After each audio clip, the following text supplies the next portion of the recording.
अस्सलाम वालेकुम, welcome to weekly roundup. आज हमारे साथ हमेशा की तरह शोएब मेमन मौजूद है। अस्सलाम वालेकुम सर, कैसे हैं आप? वालेकुम अस्सलाम, अल्हम्दुलिल्लाह, थैंक यू।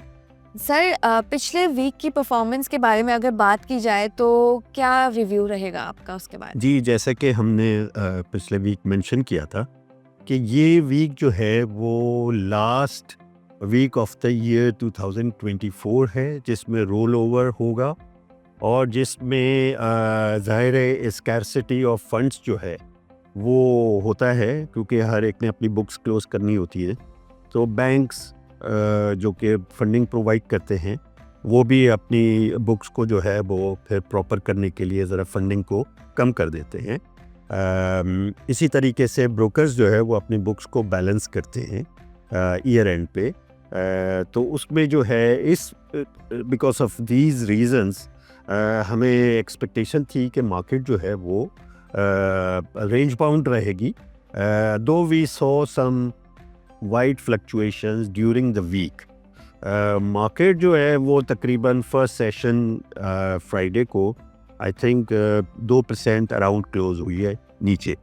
दैट मीन्स के मार्केट में ज़रा प्रेशर रहा है, दो आज थोड़ा सा मार्केट फर्स्ट सेशन में ज़रा सी बेहतर रही है। तो ये रीजंस है I think last week of the year जिसमें रोल ओवर होने थे, रोल ओवर रेट्स शूट कर गए थे 30% और कुछ केसेस में 40% भी। ब्लू चिप में फिर भी वो 20% के अराउंड रहे, डिस्पाइट द फैक्ट के काइबर आपका जो है वो 12% के करीब। मेरा दूसरा सवाल ये होगा कि मूविंग फॉरवर्ड कमिंग वीक में आपको क्या एक्सपेक्टेशन नज़र आ रही हैं?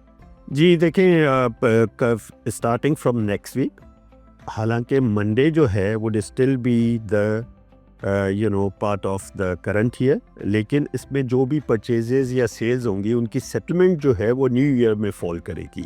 सो taking advantage of that people take positions और उसके अंदर जो है वो फिर एक्टिविटी होती है अच्छी।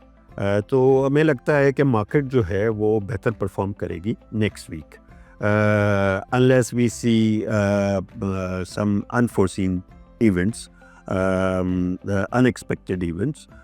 तो वो पॉसिबल है कि वो अफेक्ट करे, लेकिन ओवरऑल मार्केट जो है अगले हफ्ते बेहतर लगती है at the start of the new year. अब उसके अंदर जो फैक्टर्स हैं, कुछ फैक्टर्स ये भी हैं कि नई एलोकेशंस जो है, आपने देखा बैंक्स जो है जनरली सेलर्स रहे थे, तो हो सकता है बैंक्स, इंश्योरेंस कंपनीज, इनके लिए इनके यहाँ नए फंड एलोकेट हों for equity market.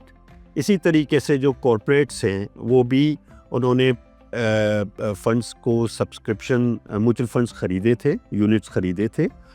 Recently we saw some redemptions, लेकिन आई थिंक ये प्रोसेस कंटिन्यू करेगा, तो it can start next week also.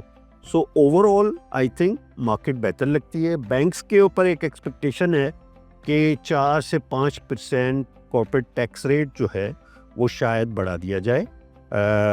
अगर वो होता है तो उससे तकरीबन ऑन एवरेज 8 से 10% अर्निंग्स जो है इम्पैक्ट आता है बैंक्स पे।